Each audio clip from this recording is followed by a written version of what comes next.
வணக்கம். தலைப்புச் செய்திகளை பார்க்கலாம். பாமக நிறுவனர் ராமதாசுடன் அதிமுக முன்னாள் அமைச்சர் சி.வி. சண்முகம் திடீர் சந்திப்பு. டெல்லியில் தமிழ் மாநில காங்கிரஸ் தலைவர் ஜி.கே. வாசனுடன் அன்புமணி ராமதாஸ் பேச்சுவார்த்தை.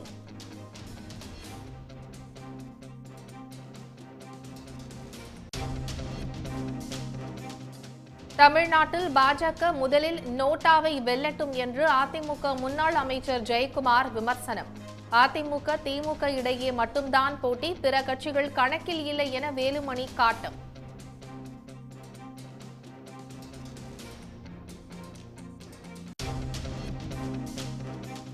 நாடாளுமன்ற தேர்தல் முன்னேற்பாடுகள் குறித்து தேர்தல் ஆணையம் ஆலோசனை. சென்னையில் தலைமை தேர்தல் அதிகாரி உள்ளிட்டோருடன் விவாதம்.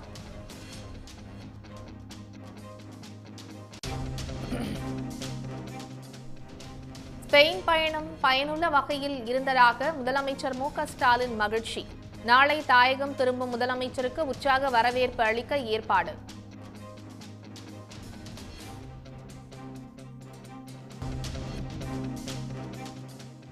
அஜித் பவார் தலைமையிலான கட்சியே உண்மையான தேசியவாத காங்கிரஸ் என தேர்தல் ஆணையம் அங்கீகாரம்.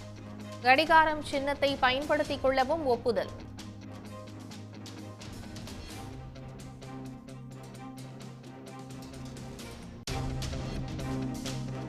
டெல்லி முதலமைச்சர் கெஜ்ரிவால் உதவியாளர் உள்ளிட்டோரின் வீடுகளில் அமலாக்கத்துறை சோதனை. சட்டவிரோத பணப்பரிமாற்றம் குறித்து விசாரணை.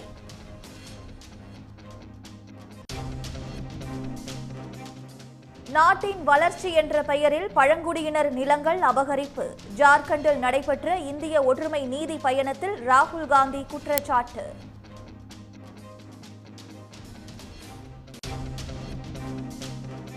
தரமான பூண்டு 1 கிலோ 600 ரூபாய்க்கு விற்பனை. ரேஷன் கடைகளில் பூண்டு விற்பனை செய்ய மக்கள் கோரிக்கை.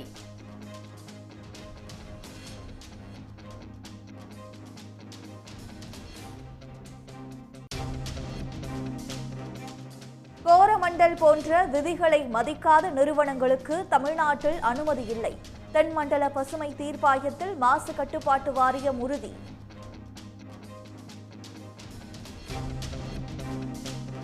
பட்ஜெட்டில் மாநிலத்திற்கான மானியம் குறைக்கப்பட்டதற்கு எதிர்ப்பு தெரிவித்து நாளை டெல்லியில் போராட்டம். ஒன்றிய அமைச்சர் நிர்மலா சீதாராமனும் போராட்டத்தில் பங்கேற்க வருமாறு சித்தராமையா அழைப்பு. தமிழ்நாட்டுக்கு வெள்ள நிவாரணம் வழங்குவதில் ஒன்றிய அரசு மாற்றாந்தாய் மனப்பான்மையுடன் நடந்து கொள்வதாக திமுக எம்பி ஆர் ராசா குற்றம் சாட்டினார். வெள்ள நிவாரண நிதி தொடர்பான விவாதத்தின் போது பாஜக எம்பிக்கள் இடையூறு செய்ததால் மக்களவையில் கடும் அமளி ஏற்பட்டதை அடுத்து திமுக எம்பிக்கள் வெளிநடப்பு செய்தனர். தமிழ்நாட்டுக்கு வழங்க வேண்டிய வெள்ள நிவாரண நிதி குறித்து மக்களவையில் திமுக எம்பி ஆர் ராசா கேள்வி எழுப்பினார். அப்போது 2 முறை கடுமையான மழை வெள்ள பாதிப்புகள் ஏற்பட்டுள்ள நிலையில் பேரிடர் நிவாரண நிதியை ஒன்றிய அரசு வழங்க மறுப்பதாக புகார் தெரிவித்தார். தமிழ்நாட்டுக்கு வெள்ள நிவாரணம் வழங்குவதில் ஒன்றிய அரசு பாரபட்சம் காட்டுவதாக அவர் குற்றம் சாட்டினார். 2 big cyclone hit the Tamil Nadu. The amount which was sought by the government, Tamil Nadu government, 37 crores. 37 crores. Chief Minister, Honorable Chief Minister of Tamil Nadu met the Prime Minister. Then the delegation of the all-party meeting met the Honorable Home Minister. In spite of that, no assurance that has been given in this answer when the amount is going to be released or how much it is going to be released. Sir, my first question is, interministerial consultation and committee came to Tamil Nadu, gave the report. Tamil Nadu government gave the report. Both reports were before this government. In spite of that, in spite of the assurances given by the Home Minister in person, when the amount is going to be released, the release amount, I think that whether it is going to be matching the amount which was released for Gujarat, Karnataka and other state which was ruled by the BJP. R ராசாவின் கேள்விக்கு பதிலளித்த ஒன்றிய இணையமைச்சர் நித்யானந்த ராய், மாநில பேரிடர் நிவாரண நிதிக்கான ஒன்றிய அரசின் பங்கு வழங்கப்பட்டது பற்றி குறிப்பிட்டார். இதையடுத்து பேசிய ஆர் ராசா ஒன்றிய அரசு மாற்றாந்தாய் மனப்பான்மையுடன் நடந்து கொள்வதாக குற்றம் சாட்டினார். தொடர்ந்து பேசிய மதிமுக நாடாளுமன்ற உறுப்பினர் கணேசமூர்த்தி, 2 முறை மழை வெள்ளத்தால் தமிழ்நாடு பாதிக்கப்பட்டுள்ள நிலையில் பிரதமர் மோடி வெள்ள பாதிப்புகளை பார்வையிட வராதது ஏன் என கேள்வி எழுப்பினார். இங்கு அமைச்சர் அவர்கள் பிரதம அமைச்சர் இதில் மிக கவனம் செலுத்துவதாக சொல்கிறார். ஏதேதுக்கு அவர் சென்று பார்க்கிற பிரதம அமைச்சர் ஒரு முறை இந்த பாதிப்பை வந்து சென்னையிலே சந்தித்திருப்பாரா என்பதிலிருந்து கூட நம்முடைய ராஜா அவருடைய கோரிக்கை நியாயப்படுத்தப்படுகிறது.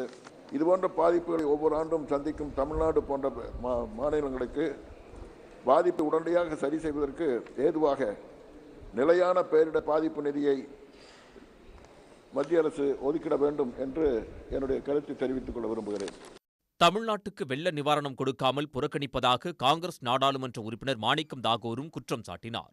இதையடுத்து திமுக நாடாளுமன்ற குழு தலைவர் டி.ஆர். பாலு தமிழ்நாட்டுக்கான வெள்ள நிவாரணம் பற்றி பேசிக் கொண்டிருந்தபோது ஒன்றிய இணையமைச்சர் எல். முருகன் குறுக்கிட்டார். இதனை கடுமையாக கண்டித்த டி.ஆர். பாலு எம்பியாக கூட தகுதியற்றவராக ஒன்றிய இணையமைச்சர் எல். முருகன் இருப்பதாக விமர்சித்தார். டி.ஆர். பாலுவின் பேச்சுக்கு பாஜக எம்பிக்கள் கடும் எதிர்ப்பு தெரிவித்ததால் அவையில் கடும் அமளி ஏற்பட்டது. What do you mean? Why do you interfere? Please sit down. Sir, he should know some discipline. You are unfit to be a member of parliament. Please sit down. You are unfit to be the responsible minister also. You please sit down. T R. Balu தான் கூறிய கருத்துக்களை திரும்ப பெற வேண்டும் என்றும் தனது பேச்சுக்காக மன்னிப்பு கேட்க வேண்டும் என்றும் ஒன்றிய அமைச்சர்கள் மற்றும் பாஜக எம்பிக்கள் தொடர்ந்து முழக்கம் எழுப்பினர். ஆனால் தான் நாடாளுமன்றத்தில் பேசக்கூடாத எதையும் பேசவில்லை என்று பாலு விளக்கமளித்தார். ஒன்றிய அரசு முறையாக பதிலளிக்க மறுப்பதாக குற்றம் சாட்டிய திமுக மற்றும் காங்கிரஸ் கட்சி நாடாளுமன்ற உறுப்பினர்கள் மக்களவையில் இருந்து வெளிநடப்பும் செய்தனர். ஸ்பெயின் நாட்டு பயணம் பயனுள்ள வகையில் இருந்ததாக முதலமைச்சர் மு க ஸ்டாலின் தெரிவித்துள்ளார். அரசுமுறை பயணமாக கடந்த மாதம் 27ஆம் தேதி ஸ்பெயின் நாட்டிற்கு சென்ற முதலமைச்சர் மு க ஸ்டாலின் அங்கு பல்வேறு நிறுவனங்களின் நிர்வாகிகளை சந்தித்து தமிழ்நாட்டில் முதலீடுகளை செய்ய வருமாறு அழைப்பு விடுத்தார். நேற்று கெஸ்டாம், டால்கோ, எடிபன் ஆகிய முன்னணி தொழில் நிறுவன நிர்வாகிகளை சந்தித்து ஆலோசனை நடத்திய முதலமைச்சர் தமிழ்நாட்டில் கொட்டி கிடக்கும் தொழில் வாய்ப்பு பற்றி எடுத்துரைத்தார். இதில் எடிபன் நிறுவனத்துடன் 540 கோடி முதலீட்டுக்கு புரிந்துணர்வு ஒப்பந்தம் செய்யப்பட்டது. இந்நிலையில் ஸ்பெயின் பயணம் பயனுள்ள வகையில் இருந்ததாகவும் தொழில்துறையினர் உடனான சந்திப்பு ஆக்கப்பூர்வமாக அமைந்ததாகவும் முதலமைச்சர் மு க ஸ்டாலின் கூறியுள்ளார். ஸ்பெயினில் உள்ள தமிழ் சமூகம் காட்டிய அன்பான வரவேற்பு மற்றும் விருந்தோம்பலுக்கு நன்றி தெரிவித்துள்ள முதலமைச்சர் சில நாட்களுக்கு பிறகு தமிழ்நாட்டு மக்களை பார்க்க ஆவலுடன் இருப்பதாக கூறியுள்ளார். ஸ்பெயின் சுற்றுப்பயணத்தை முடித்துக்கொண்டு முதலமைச்சர் மு க ஸ்டாலின் நாளை காலை தாயகம் திரும்புகிறார். சென்னை விமான நிலையத்துக்கு காலை 8:30 மணியளவில் வரும் முதலமைச்சருக்கு உற்சாக வரவேற்பளிக்க ஏற்பாடு செய்யப்பட்டுள்ளது. நாடாளுமன்ற தேர்தலில் தங்களுக்கு இரட்டை இலை சின்னம் நிச்சயமாக கிடைக்கும் என்று முன்னாள் முதலமைச்சர் ஓ பன்னீர்செல்வம் நம்பிக்கை தெரிவித்துள்ளார். இரட்டை இலை வழக்கில் எடப்பாடி பழனிசாமி தான் அதிமுக பொதுச் செயலாளர் என உச்சநீதிமன்றம் தீர்ப்பளித்த பிறகும் ஓ பன்னீர்செல்வம் உளறிக் கொண்டிருக்கிறார் என்று அதிமுக முன்னாள் அமைச்சர் கே. பி. முனுசாமி விமர்சித்துள்ளார்.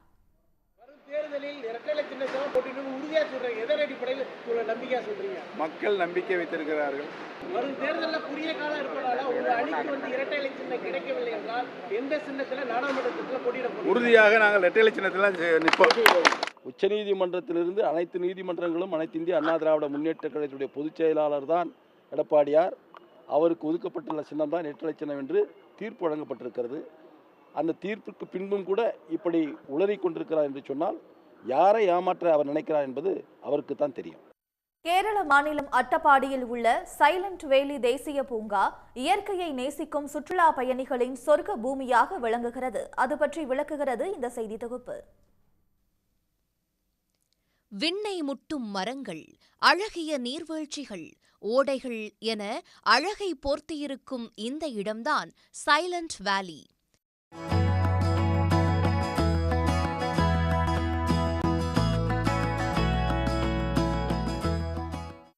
நீலகிரி மலையின் தெற்கு சரிவு பகுதியில் கேரள மாநிலம் அட்டப்பாடியில் அமைந்துள்ளது சைலண்ட் வேலி என்ற இந்த தேசிய பூங்கா. காவிரியின் கிளை நதியான பவானியும் குந்திப்புழா மற்றும் கடலுண்டி நதியும் இந்த அழகிய பள்ளத்தாக்கில்தான் பிறக்கின்றன.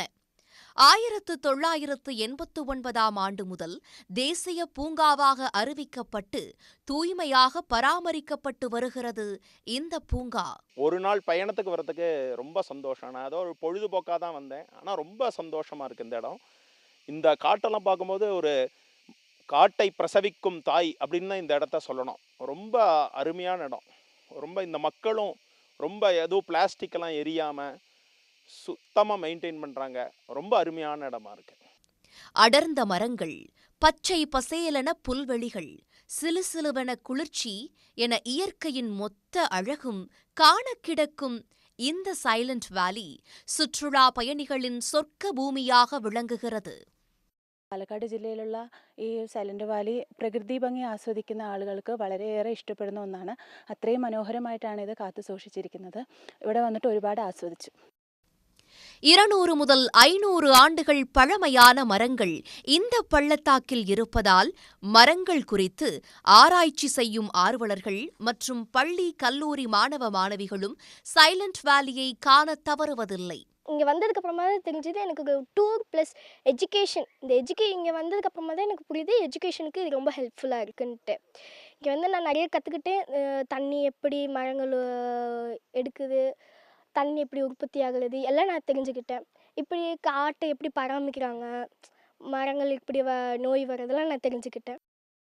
சைலண்ட் வேலி தேசிய பூங்காவை பராமரிப்பதில் இங்குள்ள பழங்குடியின மக்களுக்கும் பெரும் பங்கு உள்ளது. இதன் காரணமாகவே சுற்றுலா பயணிகள் வருகையால் கிடைக்கும் வருமானத்தின் ஒரு பகுதி உணர்வு என்ற அமைப்பு மூலம் பழங்குடியின மக்களின் வளர்ச்சிக்கு பயன்படுத்தப்படுகிறது. குழந்தைகளுக்கு படிக்க வேண்டிய வசதி செஞ்சு கொடுத்துட்ருக்காங்க. ஸ்போர்ட்ஸில் நல்லா ஹெல்ப் பண்ணிகிட்ருக்காங்க. அதே மாதிரி குழந்தைங்க பிஎஸ்சி எழுதி பாஸ் ஆகி அவங்களுக்கான ட்ரைனிங் கொடுத்துட்ருக்காங்க. இப்போ பிஎஃப்னு சொல்லிட்டு புதுசாக செலக்ட் பண்ணிட்டு இருந்தால் அவங்களுக்கெல்லாம் ட்ரைனிங் அவங்க ஃப்ரீயாகவே கொண்டு வந்திருந்தாங்க உணர்வுங்கிற அமைப்பு மூலமாக. இந்த உணர்வுங்கிற அமைப்பு நடக்கிறதுனால அந்த பழங்குடி மக்களுக்கு நிறைய ஹெல்ப் பண்ணிகிட்ருக்காங்க. சைலண்ட் வேலி பூங்காவை காண வருபவர்களில் பெரியவர்களுக்கு 600 ரூபாயும் சிறியவர்களுக்கு 500 ரூபாயாகவும் கட்டணம் வசூலிக்கப்படுகிறது. இது தவிர நபருக்கு 2500 ரூபாய் வீதம் செலுத்தி 15 பேர் கொண்ட குழுவாக வந்தால் இங்கேயே இரவு தங்கி இயற்கையின் அழகை ரசிக்க வனத்துறை மூலம் ஏற்பாடு செய்யப்படுகிறது. சன் நியூஸ் செய்திகளுக்காக செய்தியாளர் சந்தோஷ்குமார். நாய் ஒன்றுக்கு தான் பிஸ்கட் கொடுத்த வீடியோவை பாஜகவினர் ட்ரோல் செய்து வருவதை விமர்சித்துள்ள ராகுல் காந்தி, பாஜகவுக்கு நாய்களோடு என்ன பிரச்சனை என தெரியவில்லை என கூறியுள்ளார்.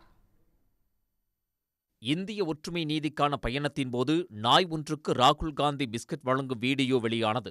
பிஸ்கட்டை நாய் சாப்பிட மறுத்ததால் அருகில் இருந்தவரிடம் ராகுல் காந்தி அதனை கொடுக்கும் காட்சிகளும் அதில் இடம்பெற்றிருந்தன.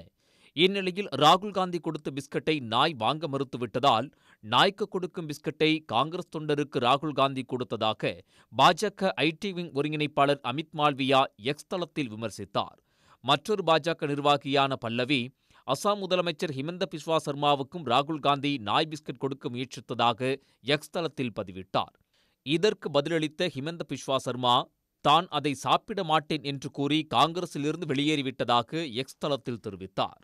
இந்நிலையில் செய்தியாளர்களை சந்தித்த ராகுல் காந்தி தாம் கொடுத்த பிஸ்கட்டை நாய் வாங்க மறுத்ததால் உரிமையாளரிடம் கொடுத்து அதனை நாய்க்கு கொடுக்கச் சொன்னதாக தெரிவித்தார். நாயின் உரிமையாளர் காங்கிரஸ் கட்சியை சேர்ந்தவர் கிடையாது என்றும் அவர் விளக்கம் அளித்தார். மேலும் இதில் என்ன பிரச்சனை இருக்கிறது என்றும் நாய்களோடு பாஜகவுக்கு என்ன பிரச்சனை என தெரியவில்லை என்றும் ராகுல் காந்தி கூறினார்.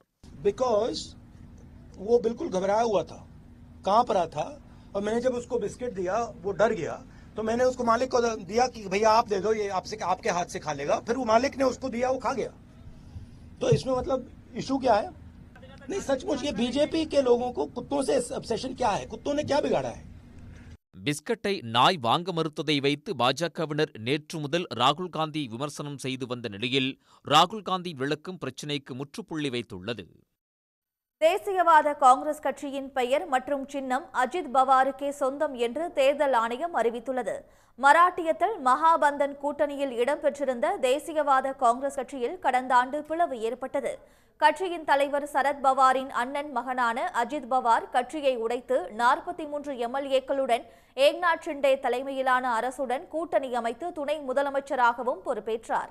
தங்களுக்கு 43 எம்எல்ஏக்கள் ஆதரவு இருப்பதால் தங்களையே உண்மையான தேசியவாத காங்கிரஸ் கட்சியாக அங்கீகரிக்க வேண்டும் என்று தேர்தல் ஆணையத்திடம் அஜித் பவார் முறையிட்டார். தங்களை கேட்காமல் எந்த முடிவும் எடுக்கக்கூடாது என்று தேர்தல் ஆணையத்தில் மனு அளித்த சரத் பவார் இந்த பிரச்சினை தொடர்பாக உச்சநீதிமன்றத்தையும் நாடினார். இப்பிரச்சினை தொடர்பாக தேர்தல் ஆணையம் இரு தரப்பிடமும் கடந்த 6 மாதங்களில் 10 முறை விசாரணை நடத்தியது. இந்த நிலையில் மராட்டியத்தில் மாநிலங்களவை தேர்தல் நடைபெற உள்ளதை கருத்தில் கொண்டு தேசியவாத காங்கிரஸ் கட்சியின் சின்னம் மற்றும் பெயர் அஜித் பவாருக்கே சொந்தம் என்று தேர்தல் ஆணையம் அறிவித்துள்ளது. இதையடுத்து மாநிலம் முழுவதும் அஜித் பவார் ஆதரவாளர்கள் உற்சாக கொண்டாட்டத்தில் ஈடுபட்டனர்.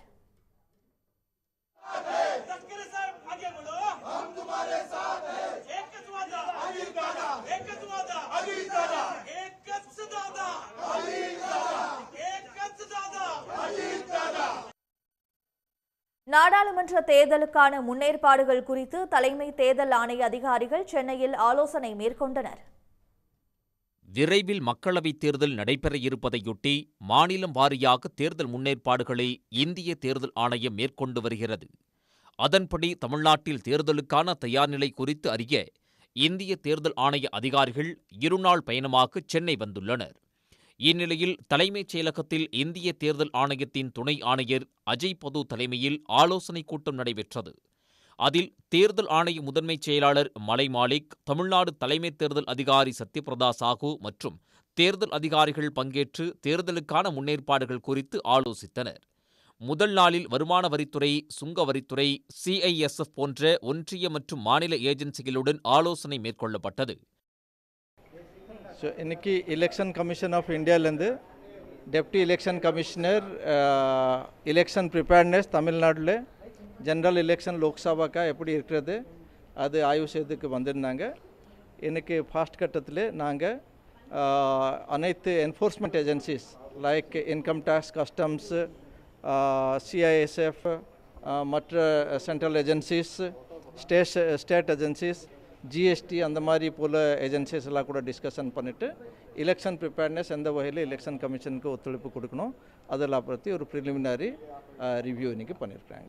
நாளை மாவட்ட தேர்தல் அதிகாரிகள், காவல் ஆணையர்கள், மாவட்ட காவல் கண்காணிப்பாளர்களுடன் காணொலி வாயிலாக ஆலோசனை நடைபெற உள்ளது. இதற்கு சம்பந்தப்பட்ட துறை அதிகாரிகள் தயாராக இருக்கும்படி சத்யபிரதா சாஹூ அறிவுறுத்தியுள்ளார். மாநில அரசின் நிதி நிர்வாகத்தில் ஒன்றிய அரசு தலையிடுவதை எதிர்க்கும் தங்கள் முயற்சிக்கு முதலமைச்சர் மு க ஸ்டாலின் ஆதரவு தெரிவித்திருப்பதற்கு கேரள முதலமைச்சர் பினராயி விஜயன் நன்றி தெரிவித்துள்ளார். மாநிலங்களின் நிதி நிர்வாகத்தில் ஒன்றிய அரசு தலையிடுவதை எதிர்த்து கேரள அரசு உச்சநீதிமன்றத்தில் முறையிட்டுள்ளது. இதற்கு ஆதரவு தெரிவித்து முதலமைச்சர் மு க ஸ்டாலின் கேரள முதல்வருக்கு கடிதம் எழுதியிருந்தார்.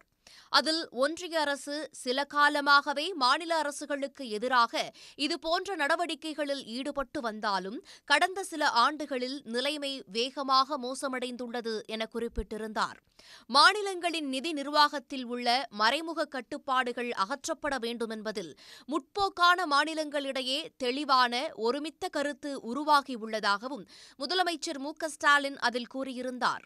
மாநிலங்கள் கடன் வாங்குவதற்கான வாய்ப்புகளை கட்டுப்படுத்த இந்திய அரசமைப்பின் 293வது பிரிவின் கீழ் தனக்குள்ள அதிகாரத்தை ஒன்றிய அரசு தவறாக பயன்படுத்தி வருகிறது என்று தெரிவித்துள்ள முதலமைச்சர், இது நிதி கூட்டாட்சியின் அடிப்படைக்கே மாபெரும் அச்சுறுத்தலாக மாறியுள்ளது என சுட்டிக்காட்டியுள்ளார்.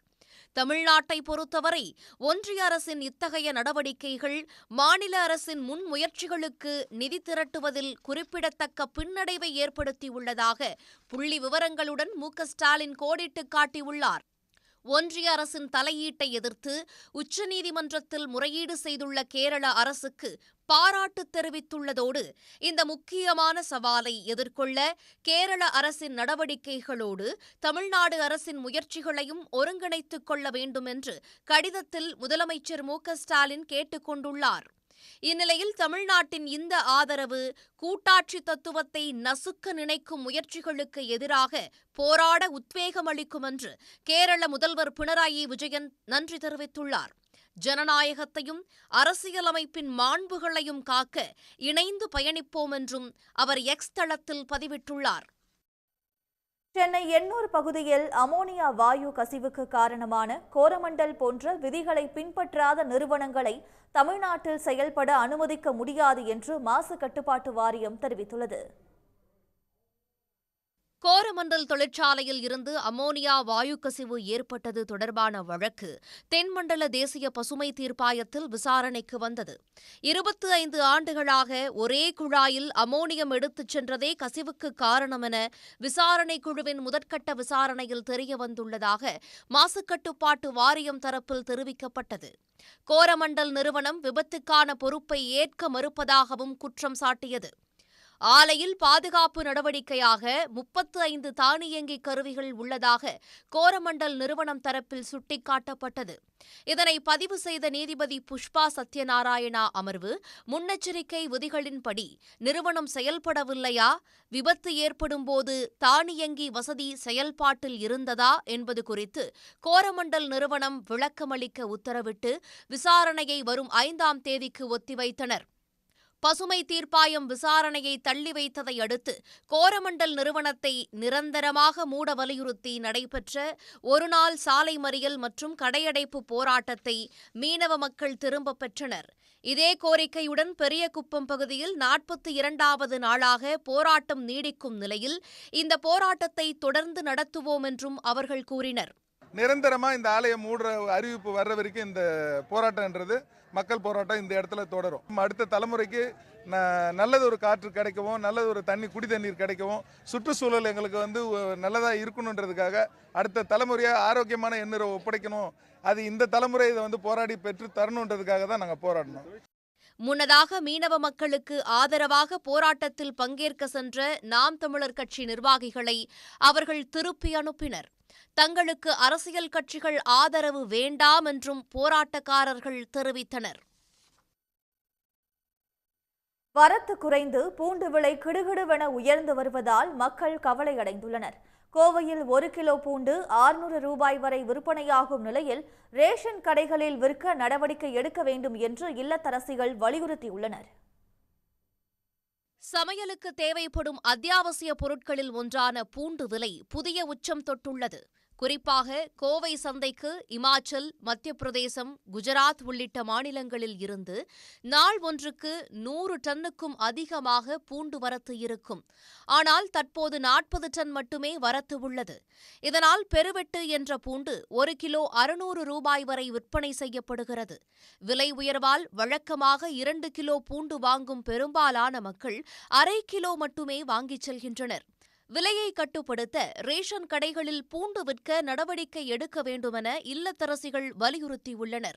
எங்களுக்கு கவர்மெண்ட் பார்த்து எடுத்து எங்களுக்கு ஏதோ ரேஷன் கடையில் இந்த மாதிரி கடையில் நாய் வள கடைகளை கொடுத்து எல்லா மக்களுக்குமே கொஞ்சம் ஏழை வளையலுக்கு இந்த கார்டு இந்த 3ஆம் நம்பர் 4ஆம் நம்பர்னு சொல்கிறாங்கல்லங்க, இதை 3ஆம் நம்பர் உள்ள கார்டு அரிசி கார்டுக்காரக்கெல்லாம் கொஞ்சம் ஏதோ பண்ணி கொடுத்தாங்கன்னா எங்களுக்கெல்லாம் ரொம்ப நல்லதுங்க. முதல்லலாம் கம்மியாக ரேட்டு வித்துட்டு பூண்டெல்லாம் 100 ரூபா அந்த மாதிரி தான் வித்துட்டு இருந்தது. இப்போ எல்லாத்துக்குமே சமையல் சட்டியிலேருந்து எல்லாத்துக்கும் பூண்டு யூஸ் பண்ணாமல் எதுவும் பண்ண முடியாது. இப்போ எல்லாத்துக்கும் பூண்டு போடும்போது இப்போ நாங்கள் எல்லாமே கம்மி பண்ணுற மாதிரி இருக்குது. ஒரு கிலோவே 500 ரூபா விற்கும்போது வாங்குறது ரொம்ப டைட்டாக தான் இருக்குது. 1/4 கிலோ போடுறது கூட அத்தியாவசியமாக போடுறது கூட 1 2 தான் நாங்கள் போடுற மாதிரி இருக்குது. ஒரு 10 பல் பூண்டு குழம்பே மறந்துட்டோம். எதிர்பாராத இந்த திடீர் விலை உயர்வால் இல்லத்தரசிகள் கலக்கமடைந்துள்ளனர். அதே சமயம் வெளிமாநில வரத்து அதிகரித்தால் விலை சரிய வாய்ப்புள்ளதாக கூறும் வியாபாரிகள் தமிழ்நாட்டிலும் பூண்டு உற்பத்தியை அதிகரிக்க நடவடிக்கை எடுக்க வேண்டும் என கேட்டுக் கொண்டனர். போன வருஷம் இமாச்சலனுடைய மழை கொஞ்சம் அதிகமாக இருந்தது, வரத்து அங்கேருந்தே கம்மி. அதே மாதிரி வடநாடு இந்த MP மத்திய பிரதேஷ் உள்ள பூண்டு அதெல்லாம் வரத்து ஆரம்பத்திலேயே அந்த விலை இருந்ததுனால உங்களுக்கு விலை அந்த ஃபஸ்ட்லேருந்தே விலை அதிகமாக இருந்தது. அது கடைசியாக ஆக ஆக ரேட்டு பற்றாக்குறையாயிரும் இல்லைங்க, அந்த பற்றாக்குறை வரும்போது அதிகமாகும். உதகை, கொடைக்கானல் மலைப்பூண்டுகளின் வரத்தும் குறைந்துள்ளதால் மலைப்பூண்டின் விலையும் கிலோ 500 ரூபாயை தாண்டியுள்ளது. சாதாரண சிறிய ரக வகை பூண்டுகள் 300 முதல் 450 ரூபாய் வரை விற்கப்படுகின்றன. நாடாளுமன்ற தேர்தல் கூட்டணி தொடர்பாக பாமக நிறுவனர் ராமதாஸை அதிமுக முன்னாள் அமைச்சர் CV சண்முகம் சந்தித்து பேசிய 24 மணி நேரத்திற்குள் அன்புமணியை பாஜக சார்பில் GK வாசன் சந்தித்து பேச்சுவார்த்தை நடத்தியதாக பரபரப்பு தகவல் வெளியாகியுள்ளது. நாடாளுமன்ற தேர்தல் நெருங்கும் நிலையில் கூட்டணி முடிவில் அதிமுக பாஜக இடையே இழுபறி நீடித்து வருகிறது. இந்த சூழலில் அதிமுக முன்னாள் அமைச்சர் CV சண்முகம் பாமக நிறுவனர் ராமதாஸை சந்தித்து பேசினார். தைலாபுரம் தோட்டத்தில் சுமார் 50 நிமிடங்கள் இந்த சந்திப்பு நடந்துள்ளது. அப்போது அதிமுக கூட்டணியில் இடம்பெற வேண்டுமானால் 9 மக்களவை தொகுதிகளும் 1 மாநிலங்களவை பதவியும் பாமக சார்பில் கேட்கப்பட்டதாக கூறப்படுகிறது. ஆனால் பாமக கேட்ட தொகுதிகளில் சிதம்பரம், கடலூர், ஆரணி, சேலம், தருமபுரி, ஸ்ரீபெரும்புதூர், கிருஷ்ணகிரி ஆகிய 7 தொகுதிகள் மற்றும் 1 மாநிலங்களவை பதவி வழங்குவதாக அதிமுக சார்பில் சி.வி. சண்முகம் கூறியதாக தெரிகிறது. இதனிடையே டெல்லியில் பாமக தலைவர் அன்புமணியை தமிழ் மாநில காங்கிரஸ் தலைவர் ஜி.கே. வாசன் நேரில் சந்தித்து பேச்சுவார்த்தை நடத்தியுள்ளார். பாஜக சார்பில் ஜி.கே. வாசன் சென்று சந்தித்ததாகவும் அப்போது தேர்தல் கூட்டணி குறித்து பேசியதாகவும் கூறப்படுகிறது. ஜி.கே. வாசன் ஏற்கனவே எடப்பாடி பழனிசாமியுடன் பேச்சுவார்த்தை நடத்திய நிலையில் அன்புமணியுடன் சுமார் 30 நிமிடங்களுக்கு இந்த சந்திப்பு நடைபெற்றுள்ளது. அதே நேரத்தில் பாமகவுடன் பாஜக சார்பில் தனியாக பேச்சுவார்த்தை நடத்தப்பட்டதாகவும் கூறப்படுகிறது. அதில் பாமகவுக்கு 7 மக்களவை தொகுதிகள், 1 மாநிலங்களவை பதவி வழங்குவது என உடன்பாடு ஏற்பட்டுவிட்டதாகவும் தகவல்கள் வெளியாகியுள்ளன. உடனுக்குடன் செய்திகளை தெரிந்து கொள்ள சன் நியூஸ் பெல் ஐகானை கிளிக் பண்ணுங்க.